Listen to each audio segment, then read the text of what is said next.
Good evening, everybody. Coast to Coast, this is Douglas Essex. Among the stories which daily cross the news editor's desk, there is occasionally one which excites the imagination and demands further investigation. Such is the story of a World War II bomber apparently lost forever during a wartime mission, only to turn up 16 years later under circumstances which have caught the attention of both government officials and the general public. Tonight, the history of that airplane from her first mission to her final resting place. In just a few moments, Ghost Bomber, the Lady Be Good, on the Armstrong Circle Theatre.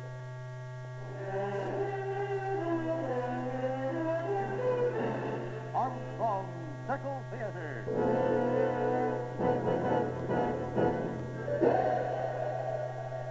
This is the Lady Be Good, an American bombing plane type B-24G, serial number 4124301. Manufactured in 1942 in California, she lies now on a sand and gravel plateau deep within the Libyan desert. Her final resting place, a vast uninhabited wasteland in north-central Africa. Nothing grows here because of the superheated air, which is almost completely free of any moisture.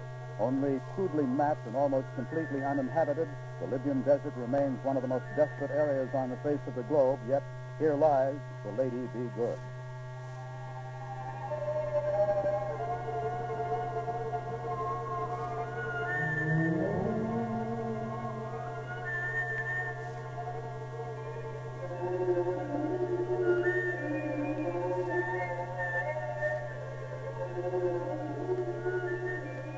How did she get here?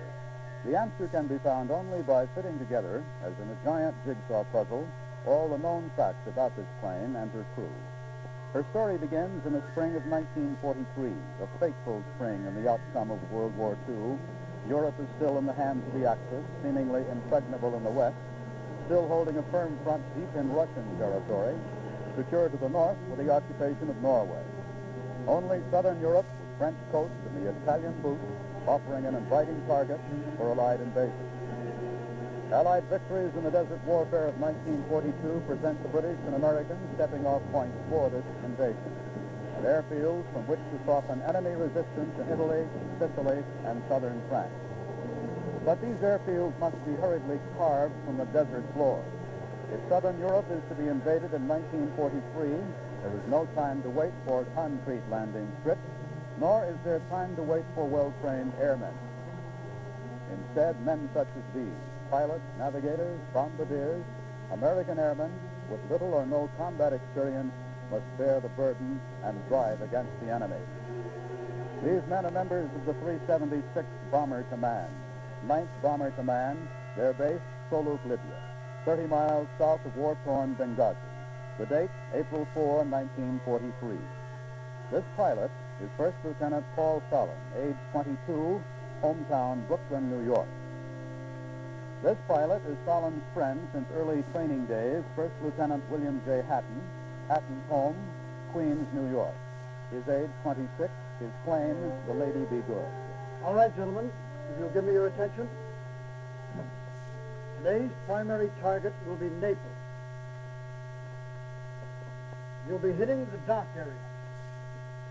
The docks themselves, any ships tied up there, and fuel dumps in the vicinity. Now, Naples is approximately 750 miles from our base here.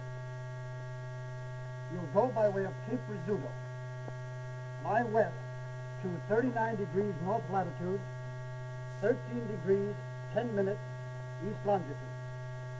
Then you'll turn north to your initial point, 40 degrees 50 minutes north latitude, 13 degrees 20 minutes east longitude.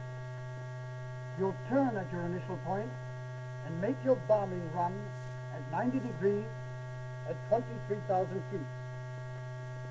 After your bomb run, rally to a course of 150 degrees.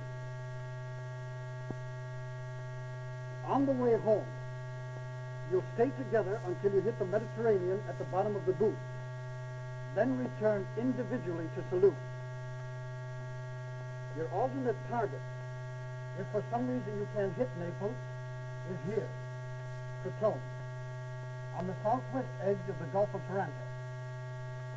Your alternate field in case of trouble is here, Malta. Now you'll be flying in your regular squadron position. If for any reason you have to break formation, just fall out. And remember, I don't want anybody on the radio unless it's an emergency. Otherwise, you might find some ME-109s on your tail. You'll probably hit heavy flak over the target. And enemy fighters may bother you anywhere along the coast of Italy. Also, on the way home, you may pick up some enemy diversionary signals from Sicily on your radio compass. You'll travel a long way over open water.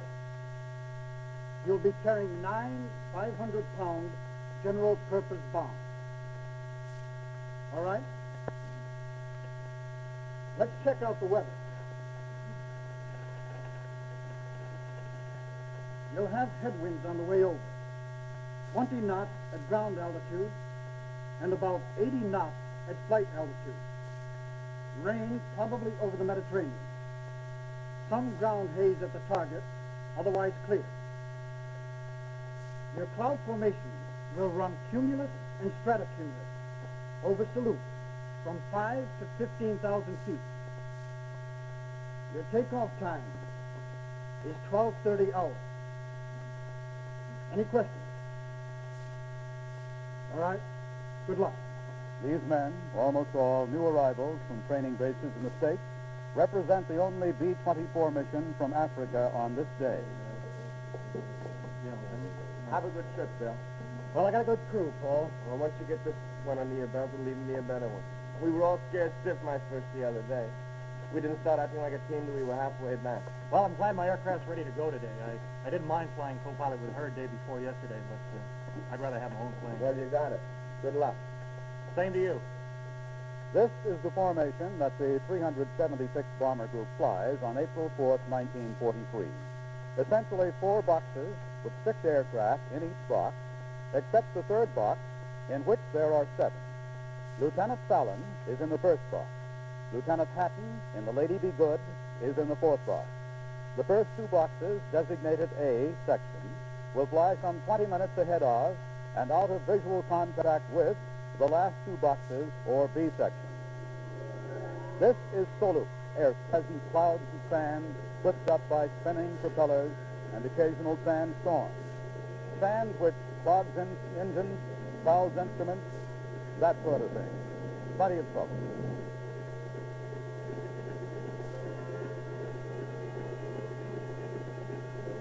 At 12:30 hours on April 4th, 1943, Mission 109, target Naples, Italy, begins to take off.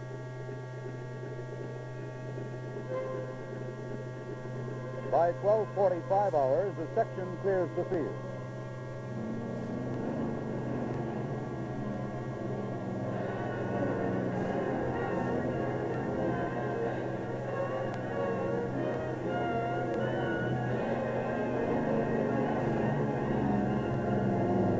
The entire mission is airborne. This map represents the route of B section, the mission 109, from Soluk, here, to Naples. These planes are the aircraft involved. Following their progress, we can visualize the course of the mission. At 13:35, the Lady Be Good joins the formation. It is her first combat mission. It is also the first combat mission as pilot for Lieutenant Hatton, and the second for her co-pilot, Second Lieutenant Robert F. Toner of North Attleboro, Massachusetts, age 26. Check fuel siphoning right. None. Bob, you want to make the intercom check? Right. Co-pilot to crew. Everybody in position? How do you read me? Toner makes a check of each man of the crew of the Lady Be Good. The navigator, Second Lieutenant B.P. Hayes of Lee's Summit, Missouri, age 24. Flight engineer, Tech Sergeant Harold J. Ripslinger, home, Saginaw, Michigan, age 23. The bombardier, Second Lieutenant John Waravka, home, Cleveland, Ohio, age 26. Radio operator, Tech Sergeant Robert E. Lamont, home, Lake Linden, Michigan, age 24. And the gunner, Staff Sergeant Guy E. Shelley, Jr. of New Cumberland, Pennsylvania, age 28. Vernon L. Moore of New Boston, Ohio, 22. Staff Sergeant Samuel Adams, Eureka, Illinois, 23. For all these men, Mission 109 is the first combat mission they've flown. Might as well settle down. It's going to be a long haul. The way we sucked up sand on takeoff, it's a miracle those engines are still running. How you doing, man? Just fine, DP. If you need anything, just call. Need a navigator? Are you kidding? It's just follow the leader all the way to Naples. You'll be singing another tune on the way back. Section B of Mission 109 flies without incident toward the Italian coast for approximately 3 hours. Then at 1600 hours, Lieutenant S.C. Wright, flying parallel to the Lady Be Good in the fourth box, loses an engine and heads for home. With Lieutenant Wright's aircraft out of formation, Section B now consists of 12 aircraft. 5 minutes later, J.O. Britt's plane, just ahead of the Lady Be Good, which is here, this is Britt's plane, springs a fuel leak and turns back. At 1610 hours, Major John Levin's plane, flying in the third box, develops trouble in her number 1 engine and loses formation. With the loss of Levin's plane, B section is now down to 10 aircraft. At 1740 hours, Lieutenant F.W. Milam, flying to the rear of the Lady Be Good in the fourth box, loses control of the propeller. The propeller is finally stabilized, but is pulling no power. So, the aircraft turns back to Toulouse. There are 9 aircraft now in Section B. 5 minutes later, at 1745 hours, another aircraft in the third box loses 2 engines due to the clogging effects of the sand. This aircraft, commanded by Lieutenant K.T. Iverson, drops out of formation. B section now consists of 8 planes at that time. That time, 1800 hours, the formation began to pass just north of the island of Stromboli, about 150 miles southwest of Naples. Minutes later, Captain M.R. Walsh's plane leaves the formation due to poor engine performance and heads for an alternate target, Crotone. B section now consists of 7 planes.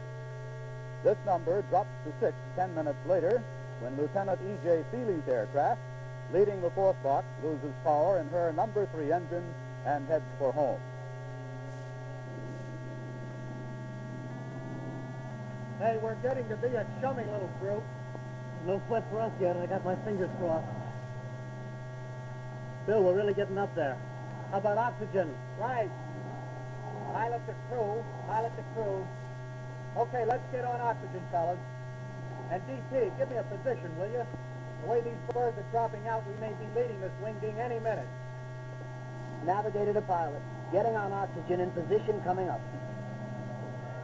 At 1812 hours, Lieutenant D.E. Lear drops to a lower altitude, 1820 hours actually, to revive a waist gunner whose oxygen mask is full frozen. Falling far behind, he heads for the alternate target. B section now consists of 5 aircraft. And that number is reduced to 4 when at 1825 hours, Lieutenant McCain's ship, at that moment, leading the formation, dives for the same reason. And he also heads for the alternate target. Remaining are 2 planes in the third box and 2 planes in the fourth. Catching a pack of trouble. Maybe A section, having better luck. Hey, those 2 birds ahead of us are hanging back. Looks like they're going to fly our way. I better give this bird a little more throttle. Hey, DP, you got that position I asked you for? Yeah, the way I figure, we're about 50 miles south of Naples. Hold your heading, we ought to be on the nose. Roger, DP. Well, it's getting dark. We better check Johnny on his problem. Right. Pilot the bombardier. Hey, Johnny, you got enough light to make a decent run? Well, Bill, I'm all right for the moment, but I don't know for how long. Roger, we'll move it along as fast as we can. At 1830 hours, the Lady Be Good becomes the lead aircraft in B section, Mission 109. At 1835 hours, the sun has already begun to set over Naples at the Lady Be Good's altitude, 23,000 feet. On the ground, it's already quite dark. 15 minutes later, at 1850 hours, the four-plane formation is over Sorrento, Italy, 30 miles south of Naples.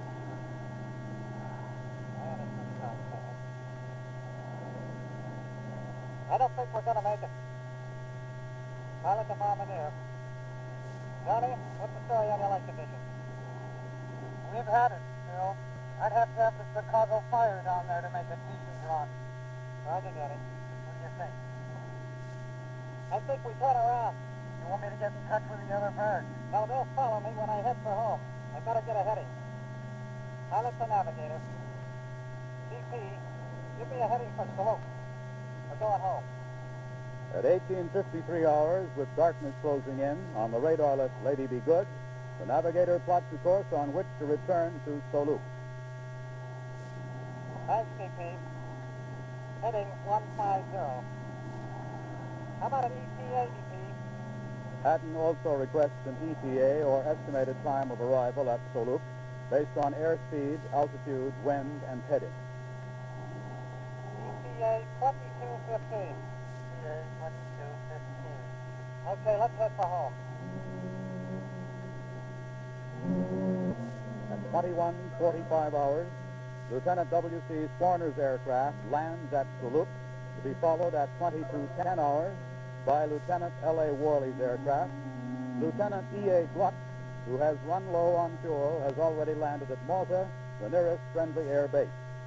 Approximately 10 hours after takeoff, Mission 109 from Soluk, only the Lady Be Good is still in the air.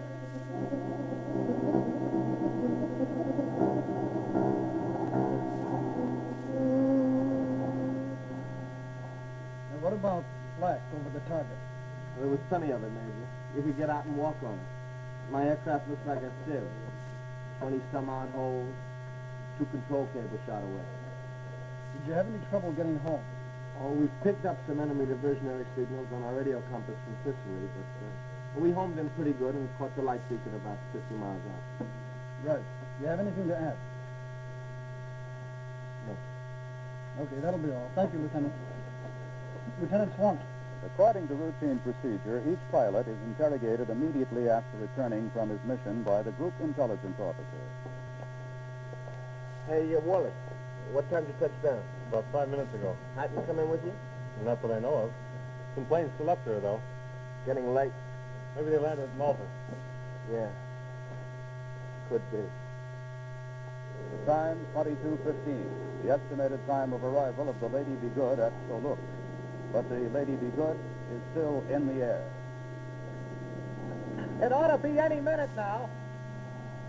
You see anything, Bob? Not a thing. Hey, Lamont, you picking up anything interesting on that radio of yours? Not a thing, Lieutenant. Okay, keep your ears open. We ought to be over Saluk just about now. You guys see anything yet? Not yet. I'd better recheck my ETA. Stop worrying. We'll catch the light any minute now. Oh, we'll pick up the radio beacon. That tailwind may not be as strong as I figured. I'll check my calculations just to be sure. Sure is dark down there. For another hour, the Lady Be Good continues on course as the crew searches for some sign of the beacon light. Couple hours of fuel left, Bob? Yeah, if we keep her throttle down like we got her. We couldn't have missed both the beacon light and the radio homing signal. Well, it must be the tailwind that messed us up. We should have been over Saluk an hour ago. I've checked those figures 100 times. Well, something's out of whack. We just can't keep going like this. Radio silence or no radio silence, we got to find out where we are. Hey, Lamont, switch your radio to emergency transmission. Maybe you can get a bearing from ground radio. Roger, Lieutenant. Shortly after 21 hours, the radio operator switches his radio to emergency transmission and attempts to obtain a bearing or position report on the Lady Be Good. Calling August. This is Red Wing 4. This is Red Wing 4 calling August. Inbound to station, requesting a CF steer. This is Red Wing 4. This is Red Wing 4 calling August. August, this is Red Wing 4. This is Red Wing 4. This is Red Wing 4 requesting a DF steer. Over.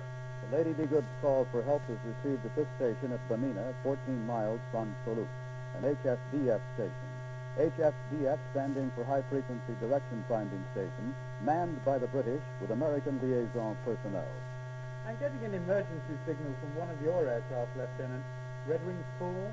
Okay, I'll check it out. Red Wing 4, that's aircraft number 64, flight 376. It's ours. It's okay. You better give him a bearing, Sergeant. Red Wing 4, Red Wing 4. This is August. This is August. Give me a count and I'll give you the bearing. Roger.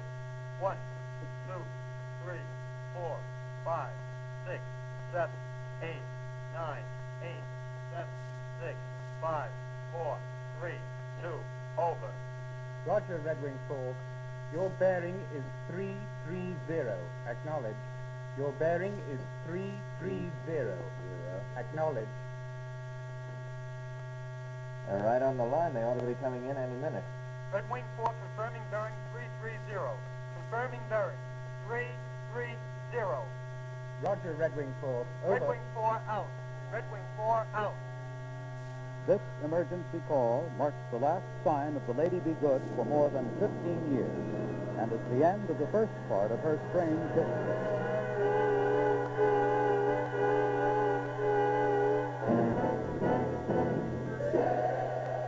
The second part of the story of the Lady Be Good, which disappeared on April 4th, 1943, is told for the most part in this stack of official documents. The first is a routine report on the mission filed with 9th Bomber Command, the 9th Air Force, on the morning of April 5th, 1943 by the 376 Bomb Group.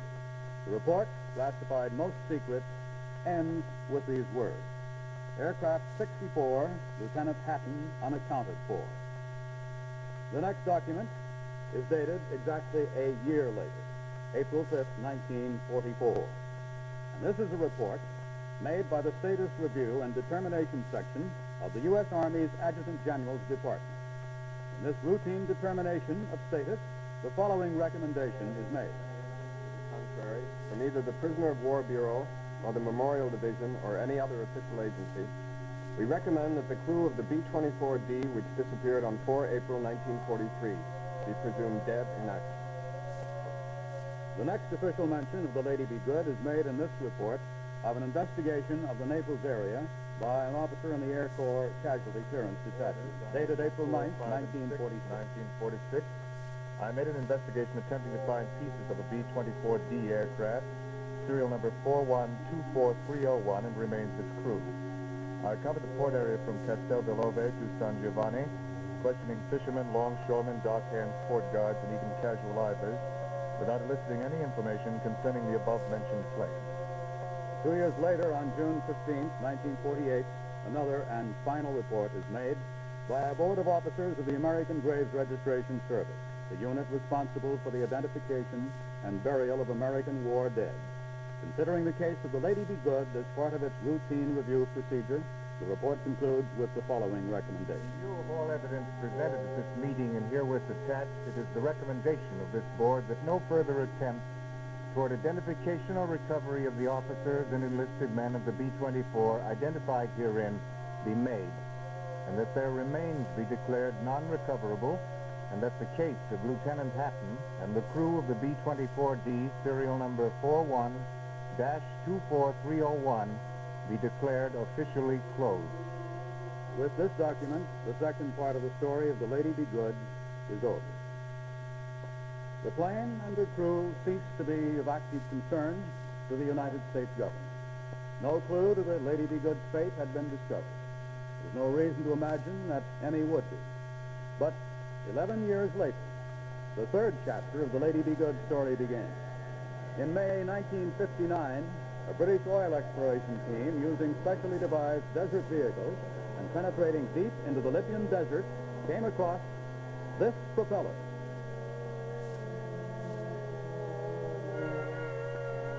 And eventually found this plane, an American bomber, with the number 64 plainly discernible on her fuselage.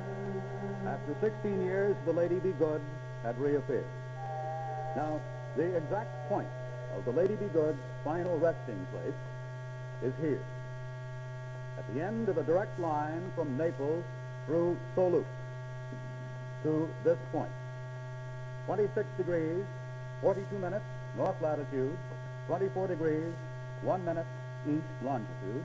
It's about 475 miles south of Toulouse. The terrain can be included among the world's worst, with the Libyan sand sea in here forming a sort of an inverted U up to the north, and a 2,300-foot mountain range sealing off the area down here to the south. The mere discovery of the Lady Be Good is not in itself startling, but her condition and state of her equipment pose some intriguing and perhaps unanswerable questions. To describe the Lady Be Good as she was found on the desert floor, we have with us Major William Robertus, one of the first to examine the hull. Good evening, Major. Good evening, Mr. Edwards. You're stationed at the Wheelus Air Base. Yes, I am. And when we received a report of the discovery of the plane, we decided to attempt a landing on the desert in order to get more information, and if possible, find out what happened to the crew. We loaded a C-47 with enough fuel to make the round trip and took off. Even though we knew her exact position, just finding the Lady Be Good was difficult. In that area of the desert, the surface all looks the same, and the available maps are, for the most part, incomplete. But after searching for some time, we spotted Blockhouse Rock, and from there we flew on to the B-24. The desert floor was smooth and made an ideal runway, so we had no trouble with the landing. From where we stopped, the Lady appeared almost undamaged, but when we walked closer, we could see the break just behind her wing. 3 of the props were bent and dug into the sand, and the 4th was some distance from the plane, where it came to rest when number 4 engine was torn loose. Were there any other signs of superficial damage, Major? No, there were no bullets or flak holes, no patches, or any signs of battle damage. In fact, because of the almost unbelievable dryness of the desert, the Lady Be Good presented a strange picture. But I think we were most surprised when we climbed inside. The interior was in perfect condition, not considering landing damage. The radio was in perfect working order. Oxygen bottles still held pressure. Fire extinguishers still held fluid. Cold weather flying suits were hung neatly. Cigarettes, chewing gum, bits of ration, still well preserved were aboard. Signal flare equipment was in its proper place. In fact, later that day, we fired the flares, and they all worked perfectly. Another item we found was a half-filled thermos of coffee, which, by the way, we sampled and found still drinkable. We also found the flight report forms undamaged, and the maintenance record. I have a photostat of that record here. Also undamaged and filled out to the day before the aircraft was listed as missing. All flight instruments appeared intact and accurate. And here's one of the oxygen bottles I described. It still registers pressure. Yes, I see. You said the radio was in working order. Did you test it, Major? Well, more than that, I used it. Our radio went out on the way down that day. We pulled the Lady Be Good's radio out, hitched it up to our system, and it worked perfectly. What else did you find? Well, on closer examination, we found that the guns were loaded and in working order. The landing gear was relatively undamaged and apparently retracted at the time of impact. And after a pretty thorough examination of the Lady Be Good, we asked ourselves 2 major questions. 1, how did she come to be more than 500 miles southeast of her last reported position? And 2, and most important, what had happened to Happen, Toner, and the rest? You found no clues to the fate of the men? No, not in the immediate area. We found no trace of the crew, no parachutes, clothing, anywhere around the plane. And the fact that this was the desert, and the plane still contained many useful survival items, indicated that the plane and the crew didn't come down together. Was a further search made for the crew of the Lady Be Good, Major? Yes, and one with interesting results. Captain Myron C. Fuller of the Army Quartermaster Mortuary System, who's here tonight, can probably give you a more complete picture of that than I can. But before he takes over, I'd like to add one thing. The condition of the Lady Be Good when we found her was really remarkable. Not a spot of rust, all fabric intact, rubber still resilient, and almost all equipment in working order. All this after 16 years. Thank you very much, Major Robertus. So now I'd like you to meet Captain Myron C. Fuller of the Army Quartermaster Mortuary System. Captain Fuller, how did you get into the Lady Be Good picture? Well, it is a function of the Army Quartermaster Mortuary System to recover and identify remains of World War II dead discovered in Europe and Africa. Our unit in Frankfurt was advised of the discovery of the Lady Be Good. Our anthropologist and I flew down to the area to determine the possibility of making a search for the bodies of the crew. From an examination of the plane, we deduced that the men had left the Lady Be Good a short time before her descent. knowing where the crew had bailed out, made an attempt to recover their remains practical. Homemade sun compasses attached to our trucks to navigate. We ventured north, keeping a 10-mile strip. The sun compass is a simple device.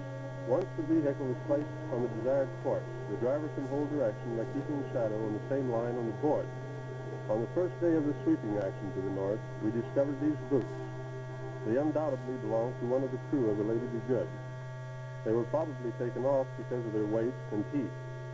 In 1943, bomber crews normally wore regular boots inside their flight boots to cover a situation like this. These boots were our first clue to the fate of the men of the Lady Be Good. Since there was a strong possibility that these boots might represent the bailout area, we searched a 6-mile square centered on them. We hoped to find other gear, possibly the remains of someone injured in jumping. During the search, we ran across the World War II trail heading northwest at 340 degrees. This was a 5-vehicle trail which we believe was made by Italian vehicles, possibly escaping from British forces. The direction of the trail was toward the base at Salute. We put ourselves in the place of those men. If we were walking north across a trackless waste and found a trail leading toward our home base, we'd follow it. Searching northward along the trail, we found this.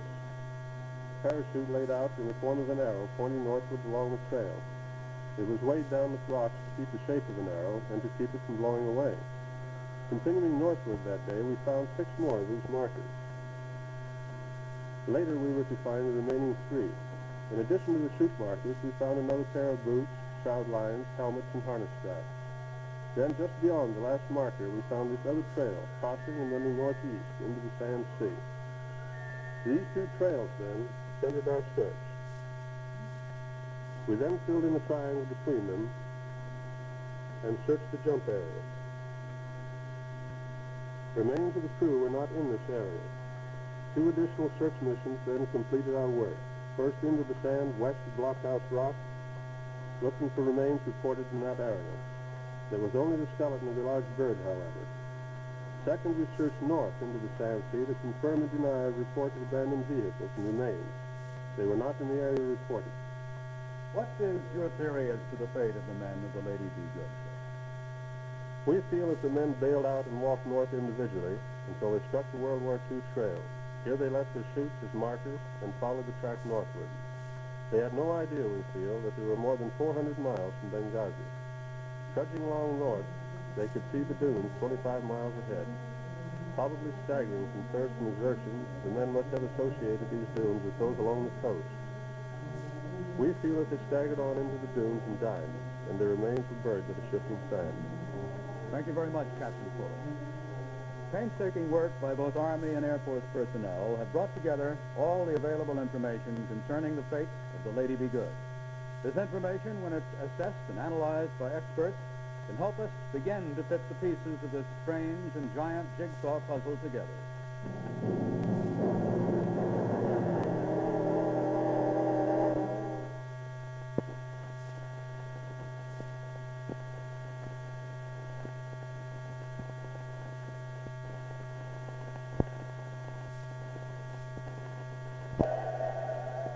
The Army's thorough search of the Libyan desert answers some questions concerning the fate of the crew of the Lady Be Good, but what are the other questions that the discovery of the missing aircraft raises?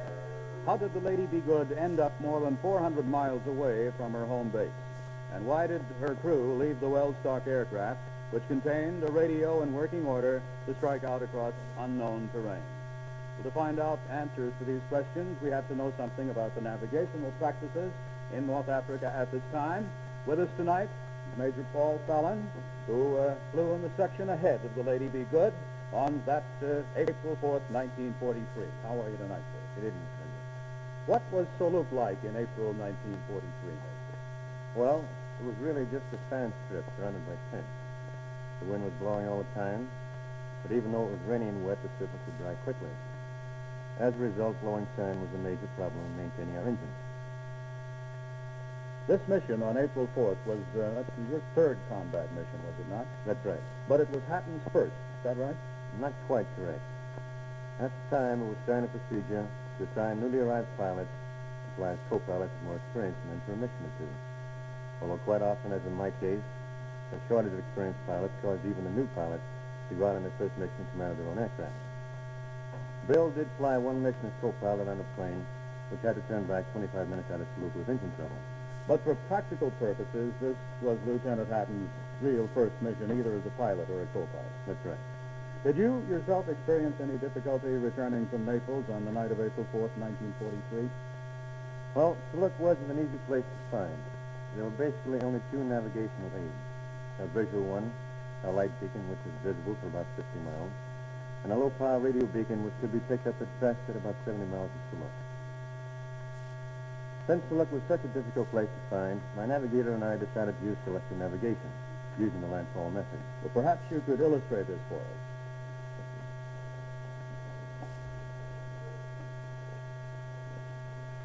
With a known position here, and flying with unreliable winds, we did not aim directly at Benghazi, which altered an attempt to determine a heading which would take us directly over the base would be unrealistic. Consequently, we determined a heading which, regardless of the direction of the wind, would bring the aircraft definitely to a point west of Benghazi. The problem was the relative strength of the wind. On this we relied the accuracy of our ETA at this approximate point. Here is where we used celestial navigation. We stayed above the clouds as much as possible to enable a navigator to shoot a series of star lines. Each one of these star lines gave him an accurate position of his latitude. So, after the first 2 or 3 of these, taken at approximately half-hour intervals, the navigator could get an accurate reading of our ground speed. This meant that since we knew we would arrive at some point along a reference line due west of Benghazi, taking the latitude of Benghazi as a reference, and knowing our ground speed, we could almost tell to the minute when we reached this line. Upon reaching this line, we turned east. Since our original heading was such that we couldn't be more than, say, 100 miles west of Benghazi, the relative effect of the winds in this short flight toward base was considerably less than in a long trip from Naples to Saluk. And we knew exactly which side of the base we'd be on. In actual fact, I picked up the radio home within a few minutes after turning, and letting down through the clouds, I picked up the light beacon. Well, now, did most of the planes use this method of returning home, celestial navigation, rather than dead reckoning, Major? I would say yes. Even though star lines only give you your latitude, you at least know your relative position. While with dead reckoning, your wind information has to be completely reliable, or you can be lost. I see. Thank you very much, Major Fallon. With us tonight is more information about circumstances surrounding the disappearance of the Lady Be Good, and to help us put the pieces of this puzzle together is Colonel Norman C. Appold, Assistant to the Commander, Air Research and Development Command. Colonel Appold was on April 4th, 1943. On that date, the operations officer of the Lady Be Good squad. Good evening, Colonel. Good evening, Mr. Edwards. First of all, do you remember the night that the Lady Be Good disappeared? Yes, I remember that the plane was overdue and received the report that she had asked for a bearing from the Benina HFCF station. I also remember that our group alerted all of the American and Allied radio stations and the airfields on the Mediterranean coast to the fact that she was overdue, and asked them to keep their ears open for her. What do you think happened to the Lady Be Good, Colonel? Well, let us go to the map here.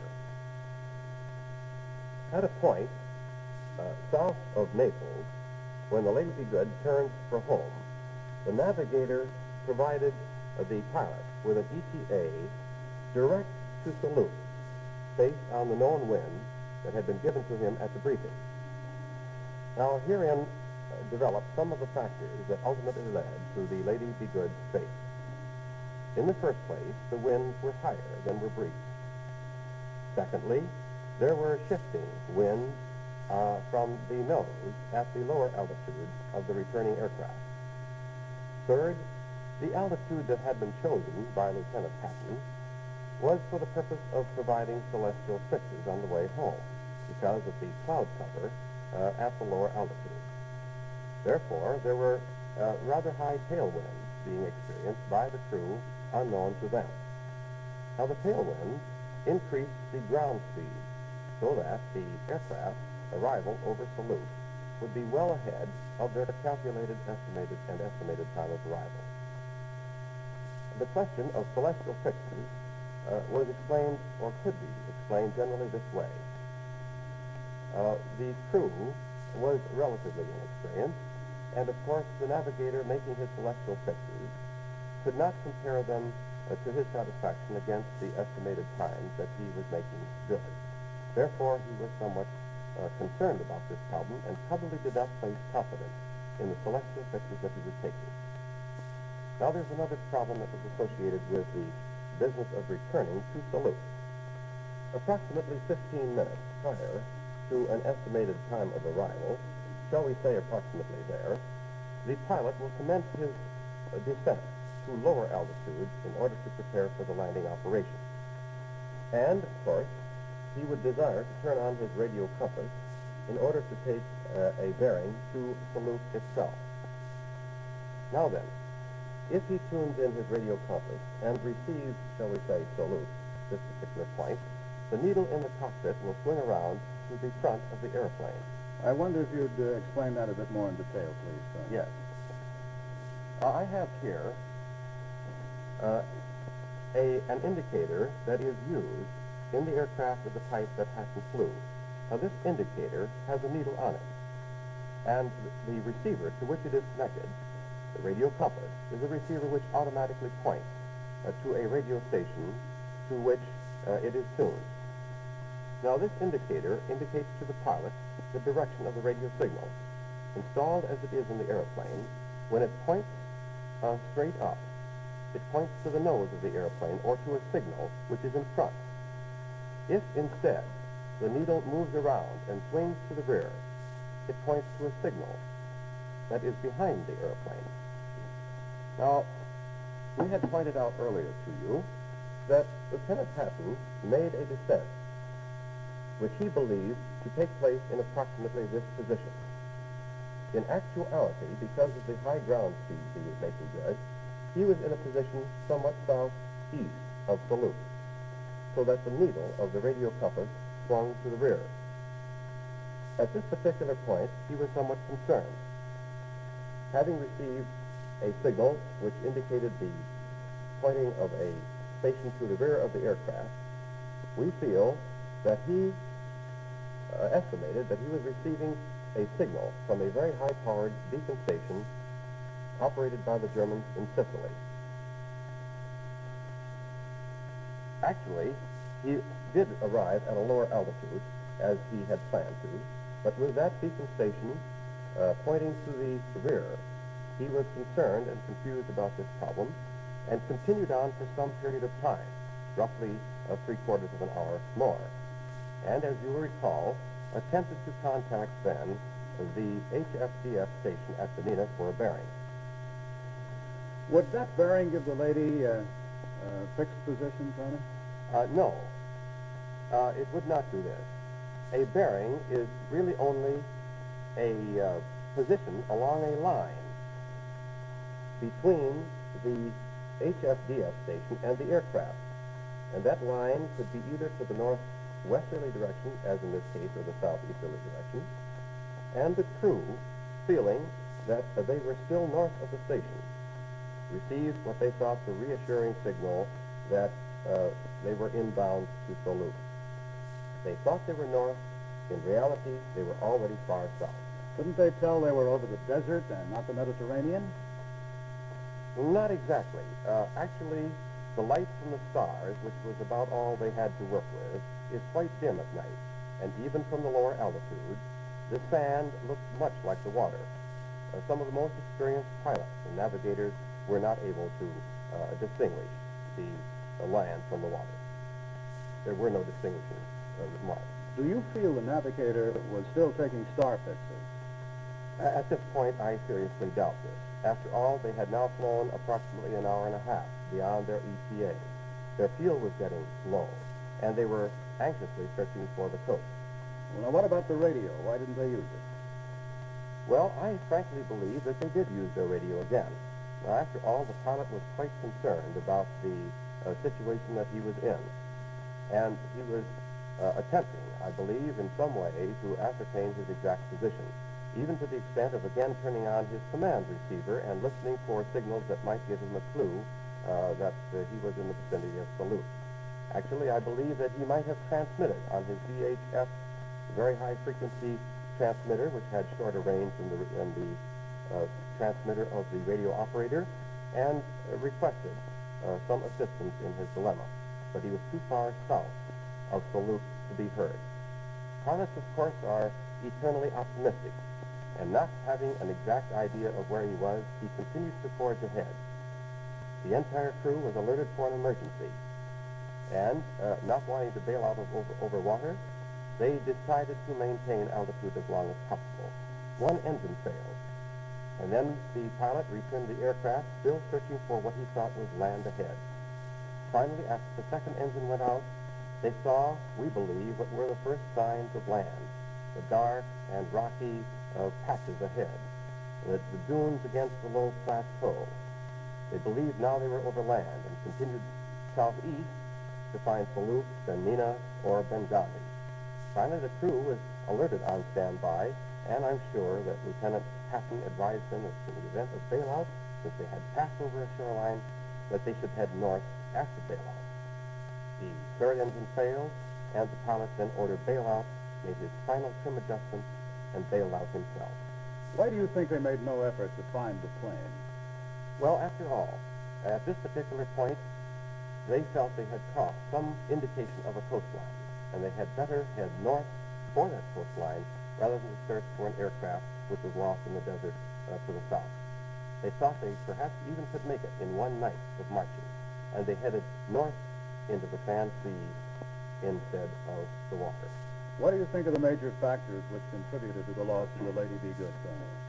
Well, I believe, Mr. Edwards, that there are 5 major factors. First, the higher headwinds on the way to the target than those that they received at the briefing. Secondly, the higher altitude on return gave them a higher ground speed than anticipated. Third, interpretation of the radio compass. Fourth, the HSDF bearing from Benina.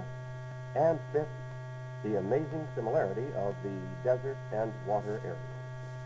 Thank you very much, Colonel Apple.